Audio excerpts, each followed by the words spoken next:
Buenos días, esta es la clase número 31 del curso teórico práctico para auxiliares de laboratorio. Este curso es organizado por el Centro Universitario de Estudios Medioambientales de la Facultad de Ciencias Médicas de la Universidad Nacional de Rosario. En esta clase veremos la medición de dos componentes del agua potable, que son el arsénico y el sulfato. El arsénico es uno de los elementos que encontramos en la tabla periódica. Ocupa el lugar 33 y se encuentra representado por el símbolo AS.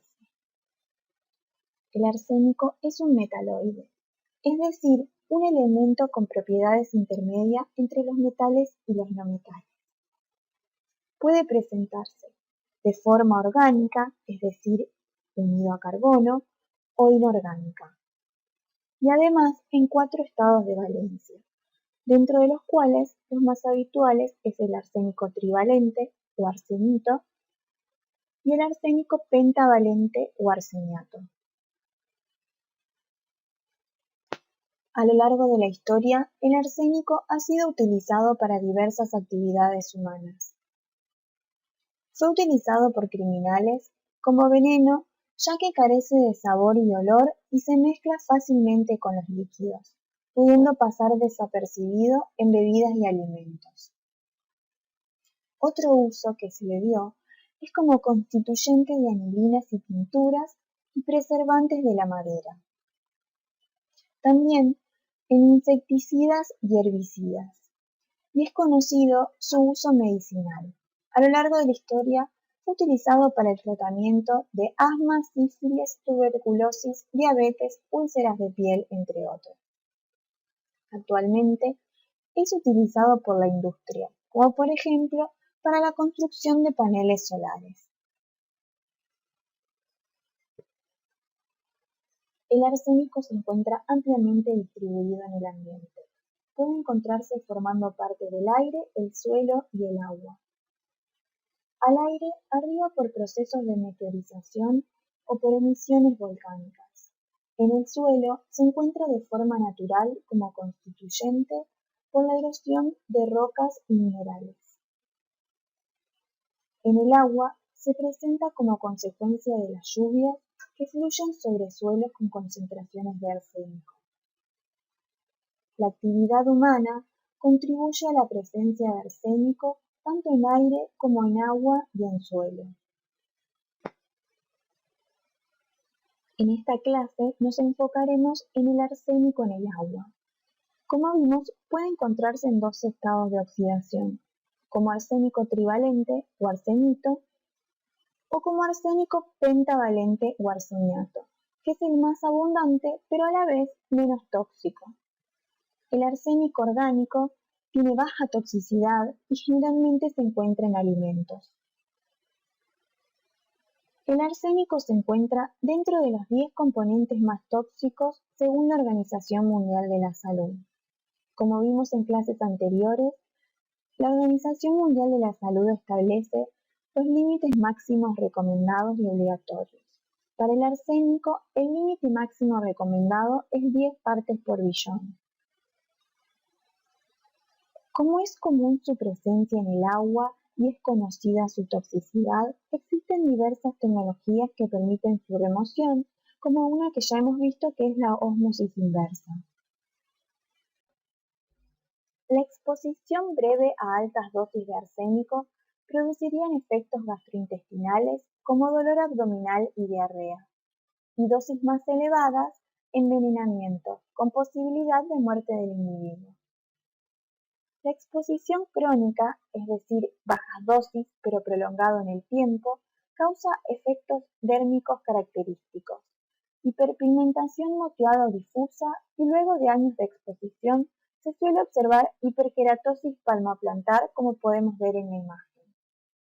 También se ha asociado la exposición crónica con un riesgo aumentado de diabetes mellitus, mortalidad por hipertensión y enfermedad cardiovascular, infertilidad, entre otras. Todas estas son las características del hidroarsenicismo crónico regional endémico. Veremos ahora ¿Cómo se realiza en nuestro laboratorio la medición de arsénico en agua? Para la medición de arsénico en aguas utilizaremos una técnica espectrofotométrica. Los instrumentos y materiales que necesitaremos son muestras de agua de consumo, reactivos de ioduro de potasio y de cloruro estañoso, zinc, ácido clorhídrico, dietilitio-carbamato de plata y piridina. También necesitaremos probetas de 50 mililitros, micropipetas, tips, matraz Erlenmeyer, tubo de can corto, perfus con conector y tapa y soporte de telgopor, y un espectrofotómetro. Los fundamentos del método son los siguientes. En una primera etapa, el arsénico 5 en un medio ácido utilizando zinc como reductor se transforma en arsina, un compuesto gaseoso. En una segunda etapa, la arsina será absorbida por el dietilitio-carbamato de plata disuelto en piridina, formando un compuesto rojizo que podrá ser leído en un espectrofotómetro a 540 nanómetros. A mayor intensidad del rojizo, mayor será la presencia de arsénico. La siguiente tabla nos indica cómo cargar nuestra curva de calibración. La primera columna nos muestra que utilizaremos un blanco, 4 testigos con concentraciones crecientes de arsénico, un QC, las muestras que queremos analizar y realizaremos un proceso de adición-recuperación. Utilizaremos una solución QC de 12.500 microgramos por litro de arsénico y una solución de 10.000 microgramos por litro de arsénico con la cual prepararemos nuestros testigos cada vez que realizamos la determinación. La siguiente columna nos indica el volumen que debemos agregar de las soluciones indicadas en la tercera columna. Así, para el blanco no agregaremos ninguna solución. Para los testigos agregaremos los volúmenes indicados en la tabla de la solución de 10.000 microgramos por litro. Para el QC agregaremos 200 microlitros de la solución de 12.500 microgramos por litro y agregaremos 50 mililitros de muestra. La siguiente columna nos indica el volumen de agua destilada en mililitros que debemos agregar a cada matraz. Así agregaremos 50 mililitros al blanco y a cada uno de los testigos, salvo al testigo 4, al que agregaremos 49 mililitros y 50 mililitros de agua destilada al QC. Para el proceso de adición-recuperación agregaremos 100 microlitros del QC a la muestra que ha sido seleccionada. Para comenzar con el proceso, pesaremos 0,005 gramos de dietilitio-carbamato de plata por cada tubo can que utilizaremos, más un extra por seguridad. Por ejemplo, para 34 tubos pesaremos 0,18 gramos. Luego agregaremos 1 mililitro por cada tubo can de piridina más un extra. Siguiendo con el ejemplo de 34 tubos, agregaremos 36 mililitros.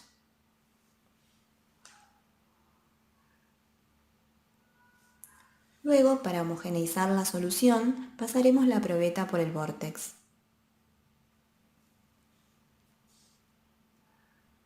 El paso siguiente será aforar a 50 mililitros con agua destilada en una probeta.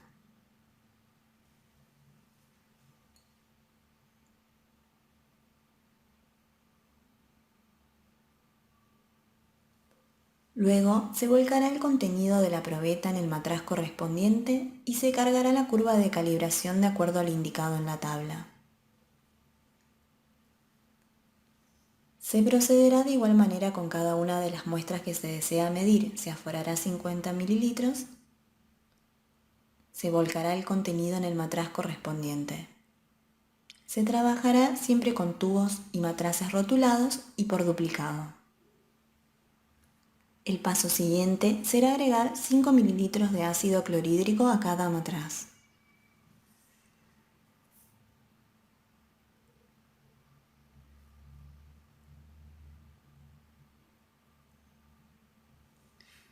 Luego se le agregará 2 mililitros de ioduro de potasio a cada uno de los matraces.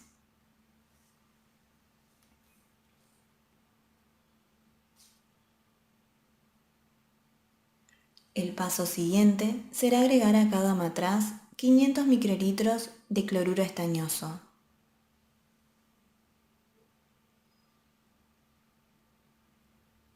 Se mezclará el contenido de los matraces. Se agregará 1 mililitro de la solución de dietiletiocarbamato de plata con piridina a cada uno de los tubos CAN. Finalmente, se le incorporará a cada matraz el zinc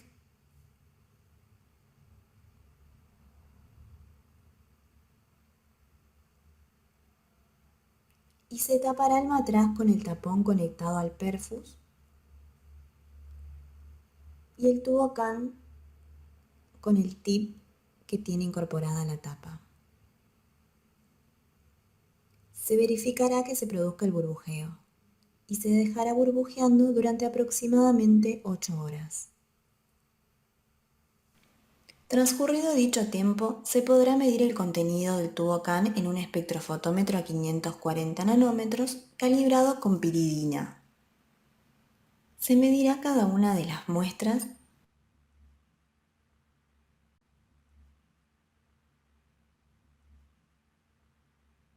y se registrará la transmitancia en nuestro cuaderno.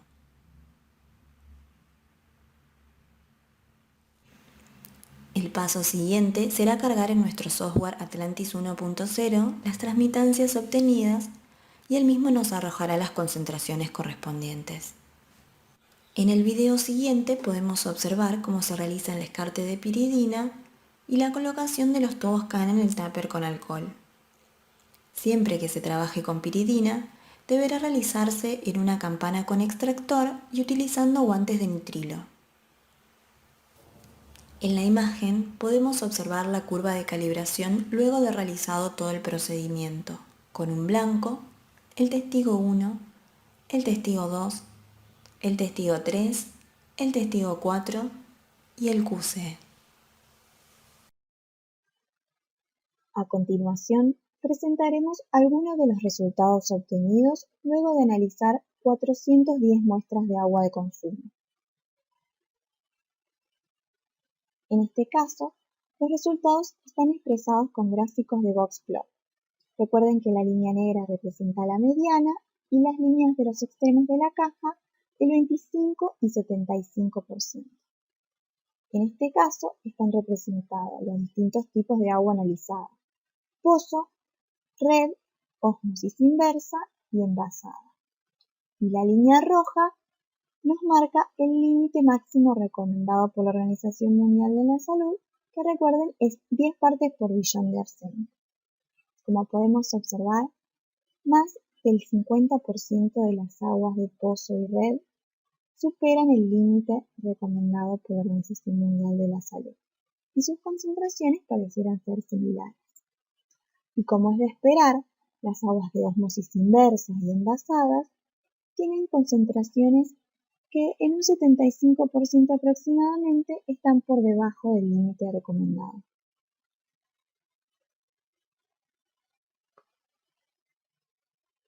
Ahora analizaremos los resultados obtenidos mostrándolo de manera global.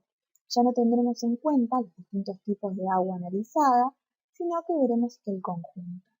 En estos gráficos, la línea verde representa el límite recomendado por la Organización Mundial de la Salud, que recuerden que es de 10 partes por billón. Y la línea roja representa el límite máximo, el límite obligatorio que ningún agua debería superar, que es de 50 partes por billón. En el gráfico de boxplot de la izquierda, podemos observar que la mediana, recuerden que es una línea negra más oscura, se encuentra por encima del límite recomendado. Es decir, que más del 50% de las aguas se encuentran por encima del límite recomendado por la Organización Mundial de la Salud. Sin embargo, como podemos observar, 75% de las aguas o más se encuentran por debajo del límite obligatorio. El gráfico central es un gráfico histograma de frecuencia. El eje vertical representa la cantidad de aguas medidas y el eje horizontal nos muestra la concentración de arsénico obtenida. La barra verde nos marca las aguas que tuvieron una concentración por debajo del límite recomendado, mientras que las amarillas se encuentran entre 10 y 50 partes por billón, y las aguas marcadas en rojo son las que superan la concentración máxima de 50 partes por billón. Esta es otra manera de presentar los resultados. Como podemos observar, la mayor cantidad de agua analizada, como observamos en el gráfico anterior, se encuentran por debajo del límite obligatorio de 50 partes por billón. Y el gráfico de la derecha nos marca cada agua analizada representada con un punto negro. En el eje de las ordenadas nos marca la concentración de arsénico obtenida y en el eje horizontal nos marca la cantidad de aguas medidas. Esta también es otra manera de mostrar los resultados. Como podemos observar, los resultados son coincidentes con los gráficos anteriores.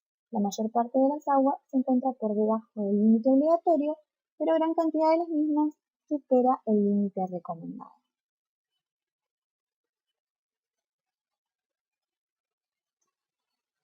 Para finalizar la clase, observaremos los gráficos de control de calidad, que nos arroja el sistema Atlantis luego de terminar de cargar cada determinación que realizamos. En el gráfico de UDS podemos observar las unidades de desvío estándar, que nos dan una idea de cuánta diferencia hay entre el valor de referencia de QC y el valor medido. Se espera que se mantenga dentro de un límite de -2, 2, representado por las líneas de color rojo, y a su vez que oscile. En este caso, podemos observar que a lo largo del tiempo ha habido una tendencia a disminuir, sobre todo en las últimas determinaciones. De continuar esta tendencia, nos obligará a revisar el correcto funcionamiento de los reactivos y de la técnica. En el gráfico porcentaje de recuperación, podemos observar otro método de control del cual estuvimos hablando, que es la adición-recuperación. Se espera que dé valores entre 90 y 110%. Al principio, todos los puntos coincidían en la línea que nos marca el 100% porque no la estábamos realizando. Una vez que empezamos a implementar este mecanismo de control, los valores empezaron a oscilar, pero como podemos observar, cada vez nos dan más cerca del valor esperado. El siguiente gráfico con puntos verdes es el gráfico de ordenada al origen y nos da una idea de cuánto nos da la observancia para una concentración cero de arsénico. Lo que se espera en este gráfico es que a lo largo del tiempo se mantenga más o menos constante, por lo tanto pareciera ser que la técnica marcha bien. En cuanto al gráfico CV porcentual de QC, es el gráfico del coeficiente de variación del QC. Nos da una idea de cuánta diferencia hay entre una muestra medida y su duplicado, y se espera que se mantenga por debajo del 10%, representado por la línea roja. Como podemos observar, a medida que avanzamos en la técnica a lo largo del tiempo, dio cada vez valores más cercanos a lo esperado y en las últimas determinaciones casi todas se encuentran por debajo del 10%. El siguiente gráfico es el gráfico pendiente de la recta, es decir, cuántas unidades de absorbancia cambia por cada aumento en la concentración de arsénico en partes por billón. Mientras mayor sea la pendiente de la recta, mayor es la sensibilidad de mi técnica. Como podemos observar, la pendiente no va decayendo, por lo tanto, la técnica viene marchando correctamente. Y el último gráfico es el gráfico de R cuadrado, que nos da una idea de qué también ajusta nuestra curva de calibración al modelo elegido. Nos da una idea de la linealidad de la curva. Y se espera que dé valores mayores a 0,90, es decir, valores los más cercanos a 1 posible.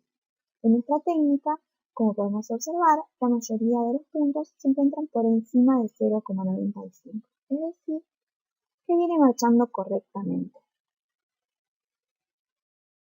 Los sulfatos son las sales o ésteres del ácido sulfúrico. Su estructura básica es un átomo de azufre en el centro de un tetraedro formado por 4 átomos de oxígeno. Por lo tanto, su fórmula química es la siguiente.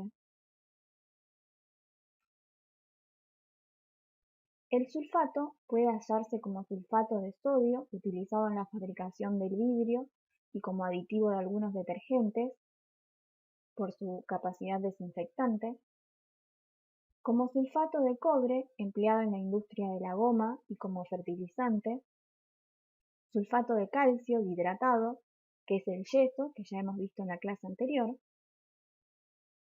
o baritina, que es el sulfato de bario, vinculado con la industria del caucho y la fabricación de ciertos pigmentos a los que le imprime un color blanco. El sulfato de magnesio es utilizado en medicina por su efecto antiinflamatorio y miorrelajante y en la prevención de convulsiones en la eclampsia. En cuanto a su función biológica, el sulfato ocupa un papel importante en los organismos vivos, principalmente relacionado a reacciones de sulfatación y de desulfatación, catalizadas por enzimas sulfotransferasas y sulfatasas respectivamente. En la imagen podemos observar el proceso de sulfatación de la hormona T4 transformándose a sulfato de T4 de mayor solubilidad en agua.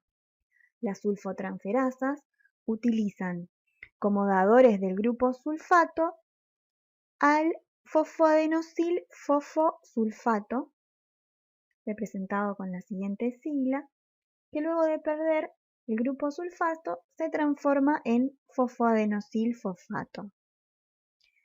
El fosfoadenosil-fosfosulfato se sintetiza luego de varios pasos por el agregado del grupo sulfato a partir de ATP. Las reacciones de sulfatación están relacionadas a la fase 2 de los procesos de detoxificación. El agregado del sulfato aumenta la solubilidad del compuesto, posibilitando su eliminación en forma soluble por bilis y por orina. Esta reacción es un ejemplo de la acción de las sulfotransferasas, pero se han descrito más de una docena de isoenzimas que todas tienen en común el agregado de grupos sulfatos a moléculas como hormonas, fármacos y tóxicos. Veremos ahora uno de los elementos que forma parte del grupo sulfato, el azufre. El azufre pertenece a los no metales y se encuentra en la posición número 16, representado por la letra S. Es de color amarillo anaranjado, con un fuerte olor característico, muy común en zonas con actividad volcánica. Es utilizado en la producción de ácido sulfúrico para baterías, como fertilizante en la fabricación de insecticidas y tiene propiedades fungicidas. Los compuestos con azufre suelen ser tóxicos consumidos en grandes cantidades. El azufre es un elemento esencial, dado que forma parte de dos aminoácidos, cisteína y metionina. Veremos ahora el otro elemento que forma parte de la estructura del sulfato, el oxígeno, que también pertenece al grupo de los no metales. Ocupa la posición 8 y se representa con la letra O. Es un elemento, como dijimos, no metálico, altamente reactivo, lo que favorece que forme compuestos con la mayoría de los otros elementos. Es el tercer elemento más abundante del universo, luego del hidrógeno y del helio. Es uno de los átomos constituyentes del agua, como es sabido. La vida como la conocemos no sería posible en su ausencia. Veremos ahora el sulfato en el agua. El sulfato se puede encontrar en casi todas las aguas naturales. Arriba como consecuencia de lluvias, por arrastre de gases con azufre o por actividad industrial. Concentraciones más elevadas se encuentran en aguas subterráneas. El sulfato de aluminio se incorpora a las aguas como parte de la potabilización en un proceso denominado floculación, mediante el cual se aglutinan las sustancias coloidales presentes en el agua, facilitando de esta forma su decantación para el posterior filtrado. La Organización Mundial de la Salud considera que los valores que se presentan en el agua de consumo humano no producen efectos perjudiciales sobre la salud, razón por la cual no establece límites recomendados ni máximos. Sí considera que puede afectar la aceptabilidad, como ya hemos visto con otros elementos presentes en el agua, al modificar su sabor. La presencia de sulfato puede generar un sabor perceptible en niveles muy altos y podría provocar un efecto laxante en consumidores no habituados. El deterioro del sabor varía en función del catión asociado. Se han determinado umbrales gustativos de unas 250 partes por millón para el sulfato de sodio a unas 1000 partes por millón para el sulfato de calcio. Niveles mayores a 1000 partes por millón se han relacionado a efectos catárticos. La Ley 11.220, así como el Código Alimentario Argentino, recomiendan valores menores a 200 partes por millón con un límite máximo obligatorio de 400 partes por millón.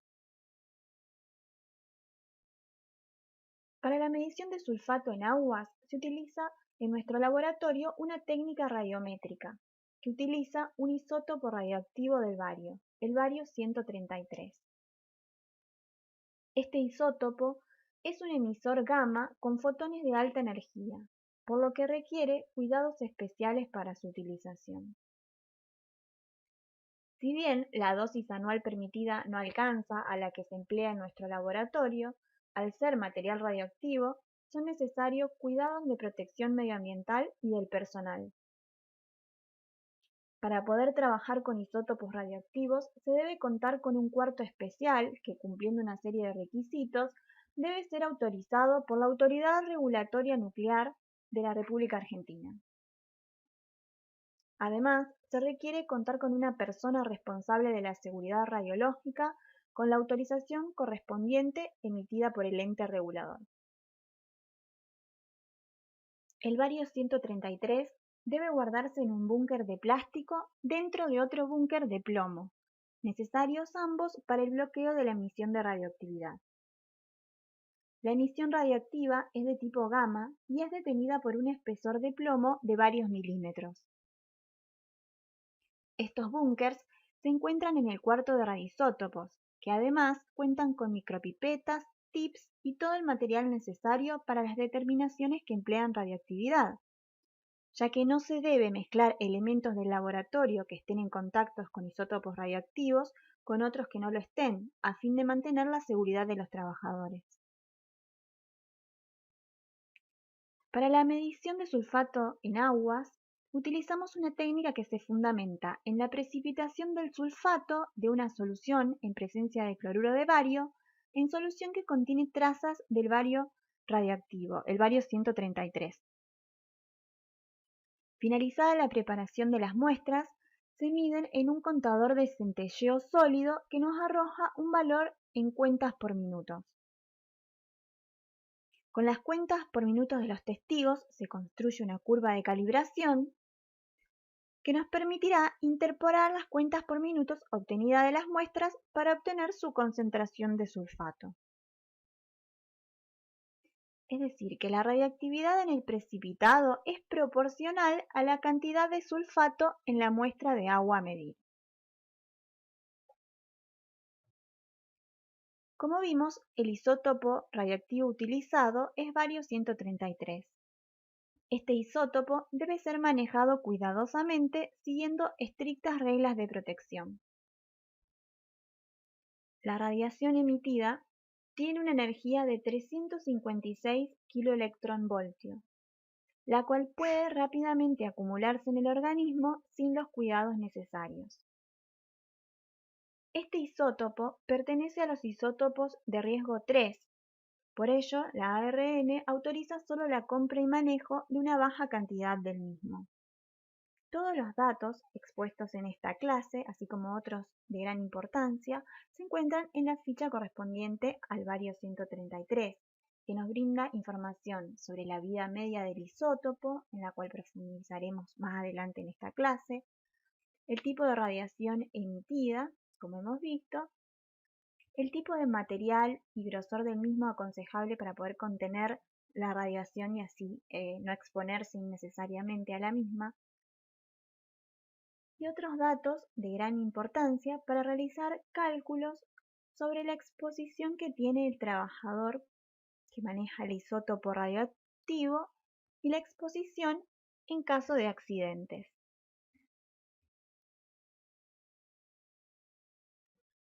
La medición de sulfato en aguas la realizaremos con una técnica radiométrica, ya que como hemos visto utilizaremos un isótopo radioactivo, el bario 133. A continuación, veremos los equipos, instrumentos y materiales que necesitamos para esta técnica. Utilizaremos un contador de centelleo sólido, que está formado por una parte llamada búnker o pozo, que posee un grueso blindaje de plomo para evitar la interferencia de radiaciones externas. Con este mismo motivo de evitar interferencias, el equipo no se lo conecta directamente a la red eléctrica, sino que se utiliza un UPS. Esta otra parte es el contador de centelleo sólido propiamente dicho, que presenta una pantalla que nos mostrará las cuentas por minutos de cada una de las muestras. También utilizaremos una centrífuga adecuada para tubos Eppendorf y un equipo de aspiración con lupa cuyo funcionamiento veremos luego en un video. Además, tenemos las muestras de aguas que vamos a medir, los testigos, utilizaremos 3 testigos, agua destilada para el blanco, un QC y los tubos Eppendorf. Además, utilizaremos micropipetas con los tips adecuados para los volúmenes que deseamos cargar y la solución de trabajo con bario 133, que como mencionamos anteriormente se encuentra en sus respectivos búnker y en el cuarto específico para el uso de radioisótopos. A continuación veremos la tabla que nos explica cómo se deberán cargar los tubos Eppendorf y luego un video explicativo de la técnica. Las 2 primeras columnas nos muestran las soluciones a utilizar y sus concentraciones.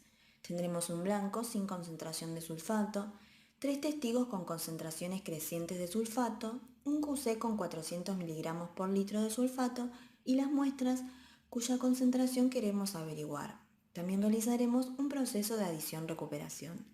La siguiente columna nos muestra el volumen en microlitros que agregaremos de agua destilada. 500 microlitros para el blanco, 400 para los testigos y el QC, y a las muestras le agregaremos entre 0 y 450 microlitros, dependiendo si hay que realizar diluciones o no. La próxima columna nos muestra el volumen en microlitros a agregar de testigos y QC, 100 microlitros, y la siguiente el volumen en microlitros a agregar de las muestras, que variará entre 50 y 500 microlitros, dependiendo si se realizará o no diluciones. Luego se le agregarán a cada uno de los Eppendorf 100 microlitros del reactivo, nuestra solución de trabajo con bario radioactivo.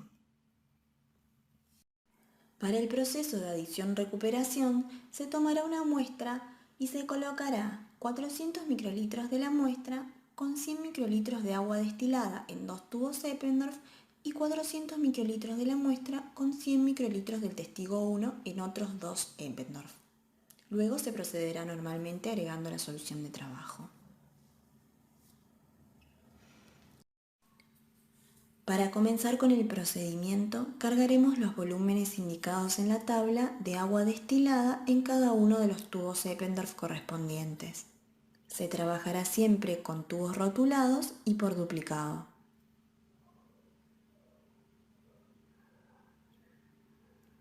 El paso siguiente será cargar los 100 microlitros de cada uno de nuestros testigos y del QC.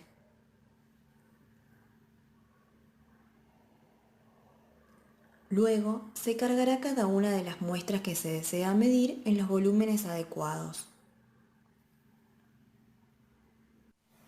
Cuando ya todos los tubos Eppendorf se encuentren cargados, se sacará la solución de trabajo que contiene el isótopo radioactivo del búnker. La misma solo deberá ser sacada de su envase antes de realizar el cargado y deberá devolverse al mismo apenas finalice, evitando exponerse así innecesariamente a la radiación. Se trabajará siempre en mesada de metal y se tendrá al alcance de la mano papeles absorbentes por si ocurren derrames.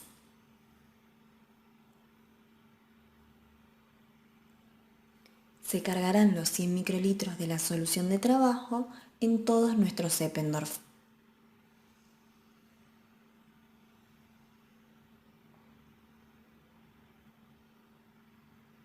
El paso siguiente será cerrar todos los Zeppendorf.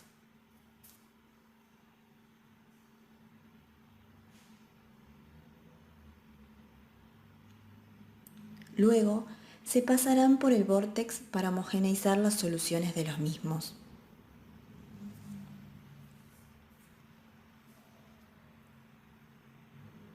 Finalmente se dejarán reposar durante 1 hora.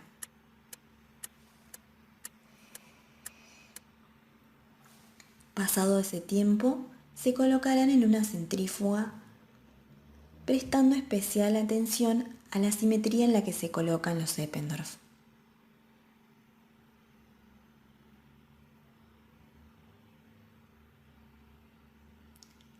Se colocará en timer en 15 minutos y se encenderá la centrífuga lentamente, prestando atención a posibles ruidos que nos indiquen mal funcionamiento.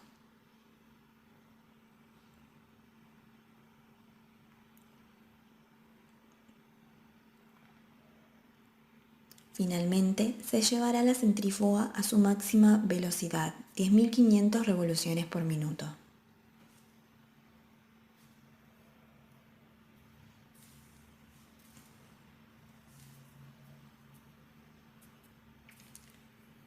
Finalizado el proceso, se retirarán los Zeppendorf de la centrífuga.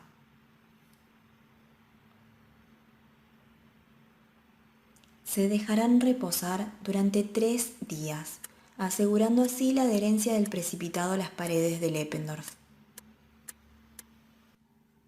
Transcurridos los 3 días, se procederá al aspirado de cada una de nuestras muestras. Para ello, se colocará la aguja en la parte central del fondo del Eppendorf y se aspirará lentamente el sobrenadante. Es aconsejable que se trabaje con lupa.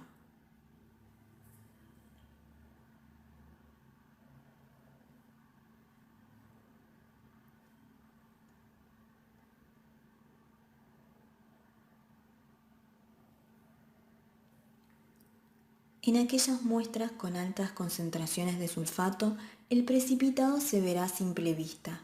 Se aconseja colocar la aguja lejos del mismo, evitando posible aspiración. Prestar especial atención a que no queden gotas del sobrenadante en el interior del Eppendorf. Finalmente, con un contador de centelleos sólidos podemos verificar las cuentas por minutos de cada uno de los tubos. Para comenzar con el proceso, se deberá contar el fondo, es decir, la radioactividad ambiental, y realizar el proceso por duplicado. Luego, se procederá a introducir en el contador de centelleo sólido cada uno de los tubos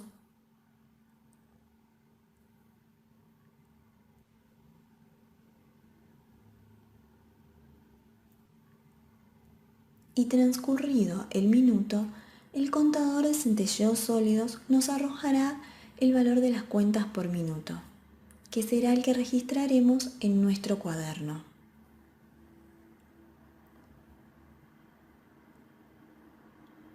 Finalmente, cargando en el software Atlantis 1.0 las cuentas por minutos obtenidas, el software nos arrojará las concentraciones correspondientes. Hablaremos ahora sobre el desecho de radioactivos. Una vez finalizada la técnica, los residuos sólidos se deben desechar en una bolsa roja de residuos patogénicos. Allí colocaremos los tubos Eppendorf, tips, tapas, guantes y el papel absorbente utilizado. Esta bolsa luego será recogida por una empresa especializada en la recolección de residuos de este tipo. El residuo líquido del sobrenadante se desecha en la pileta, como hemos visto, mientras se deja correr abundante agua evitando salpicaduras durante el proceso de aspirado de cada muestra. Esta forma de disposición de los residuos es la aprobada por la ARN. El cuarto utilizado, que debe tener mesadas de acero inoxidables para evitar acumulación de material radioactivo por absorción, y la pileta de desagüe no tienen que tener sifón para evitar depósito del material. Se realizaron diversos cálculos que permitieron asegurar que su realización es segura sin producir contaminación ambiental ni peligros en su desecho.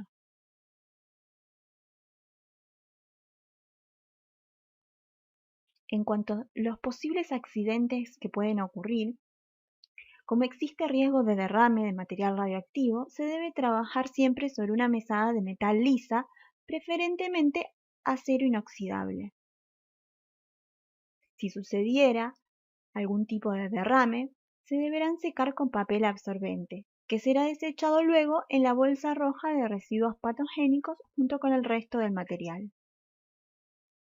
Al mismo tiempo, se deberá encender el contador de centelleo sólido y seguir limpiando hasta que la medida arrojada por el contador de cada papel absorbente no discrepe del fondo. Es importante recordar que cada elemento radioactivo tiene una vida media característica, que en el bario, como hemos visto en la ficha, es de 10 años. Es decir, se requieren 10 años para que la radioactividad disminuya a la mitad.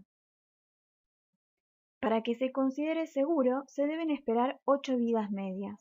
En el caso del bario, esperar 80 años no sería posible, como sí ocurre con otros radioisótopos de vida media más cortas, donde se aconseja que se deje el radioisótopo en un búnker hasta que pasen estas 8 vidas medias.